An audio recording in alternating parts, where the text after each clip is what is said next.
What is the very first thing you do when you wake up every morning? Do you roll over and snuggle with whoever happens to be next to you? Or maybe you're one of those people who jumps out of bed and does 100 push-ups just to get the day started.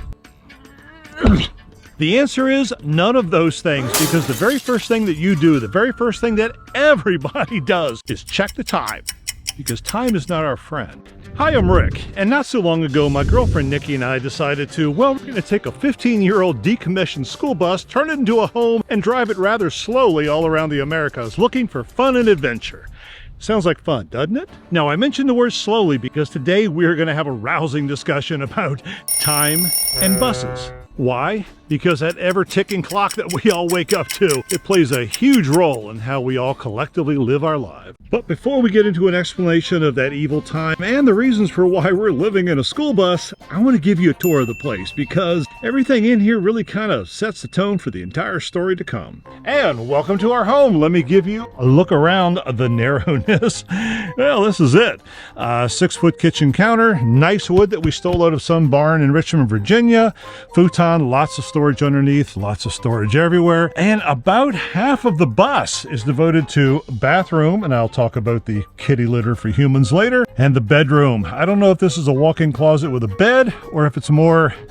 let me hop up here. Or if it's more of a bedroom with a walk-in closet. We decided we wanted so much more space for ourselves back here. This is just our home away from home space, and we took up a lot of space for it. Now, you're probably wondering why the bed is so high. Well, there's a whole lot of storage under there, and give me a second, I'm going to show you the garage in the back. You got to make use of space when you're inside of this little tube. Anyway, I do want to tell you about this. This is our bathroom, and yeah, literally, that's a 5-gallon bucket in a wooden box, and then you throw sawdust on it. It's like a human litter kitten box.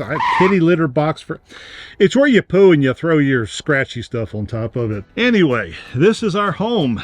Let's go outside. I want to show you what we've done. Okay, if you were expecting a professional paint job, this was not it. This is basically house paint, direct-to-metal house paint. Here's what I was talking about behind the bed and underneath of it. This is all storage for electrical and water and everything else we could possibly need. All the solar panels go back in here. Now, there's a little bit of danger up here because, well, if you open this door and...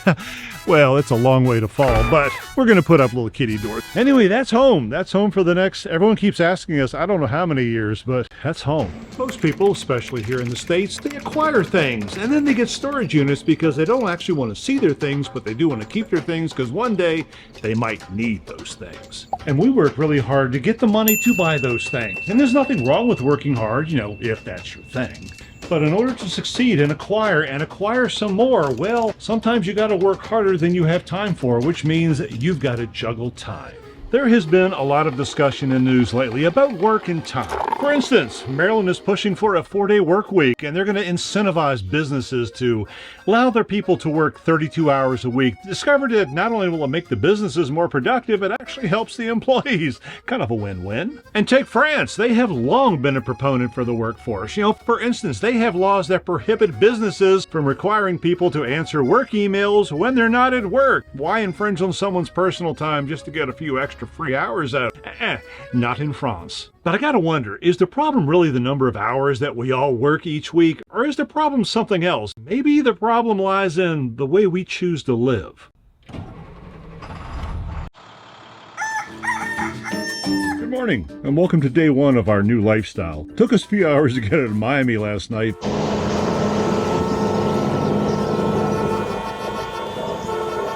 But here we are. So we're choosing this slower lifestyle because we want more than just a 52-week existence with a vacation maybe at the end for another week. I know that's 53. It's really early. I'm still trying to put this together, but we want to live life. We want to explore culture. We want to explore people, not explore the inside of a cubicle. Oh, and by the way, as soon as Maryland proposed that 4-day work week, all of the Puritan Protestant work ethic crowd, they went absolutely nuts. America was built on hard work. You'll get your reward and your redemption at the end, but for now, you work hard.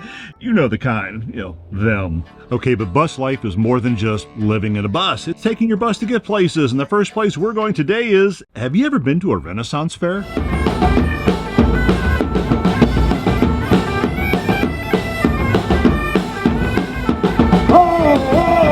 Okay, about that life-work balance, it's ironic because not so long ago I was one of those go, hustle, hustle, hustle guys, and in many ways I still am.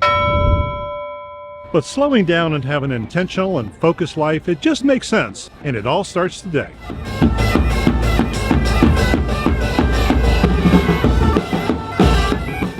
So what does all of this slow life babble mean to me? And more importantly to you? I have questions like, will I ever return to real gainful material work? Well, I'm not going to go back to what I was doing, I can tell you that for sure. As far as whatever else is going to be, I have no idea right now. I guess I'll just have to drink on it. As far as what I do know, I'm going to be spending the rest of my life exploring, and not just people, places, and cultures, but ideas, knowledge, pack as much as I can into this little brain of mine. And if you have any ideas, please drop in the comments. Tell me your own story.